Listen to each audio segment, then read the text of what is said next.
আমাদের প্রতিটি জাতীয় জীবন থেকে শুরু করে আমাদের সামাজিক জীবন প্রত্যেকটি ক্ষেত্রে আমাদের চলাচল, আমাদের আচার আচরণ প্রত্যেকটি ক্ষেত্রে যাকে অনুসরণ করা প্রয়োজন, যাকে অনুসরণ করা দরকার, তিনি হলেন আমাদের প্রিয় নবী মহানবী হযরত মুহাম্মদ সাল্লাল্লাহু আলাইহি ওয়াসাল্লাম।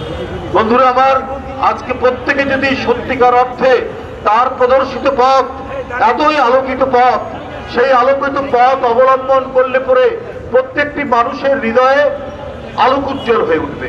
সে কোনো বিপদগামী হবে না, সে কোনো ধরনের অন্যায় অনৈতিক কাজের সাথে যুক্ত হবে না। এই জন্য আমাদের জাতীয় জীবনের প্রতিটি ক্ষেত্রে আমরা যদি তার নীতি, তার আদর্শ এটা যদি অনুসরণ করি, আমরা যদি অনুশীলন করি, প্রত্যেকেই একজন সত্যিকার মানব হিসাবে প্রতিষ্ঠিত হতে পারবে। সমাজ আমাদের একটি ন্যায় ভিত্তিক সমাজে প্রতিষ্ঠিত হবে, রাষ্ট্র প্রতিষ্ঠিত হবে যেখানে ন্যায় এবং ন্যায্যতা প্রতিটি ক্ষেত্রে প্রয়োগ করা যায়, সেই ধরনের রাষ্ট্র আমরা পাব।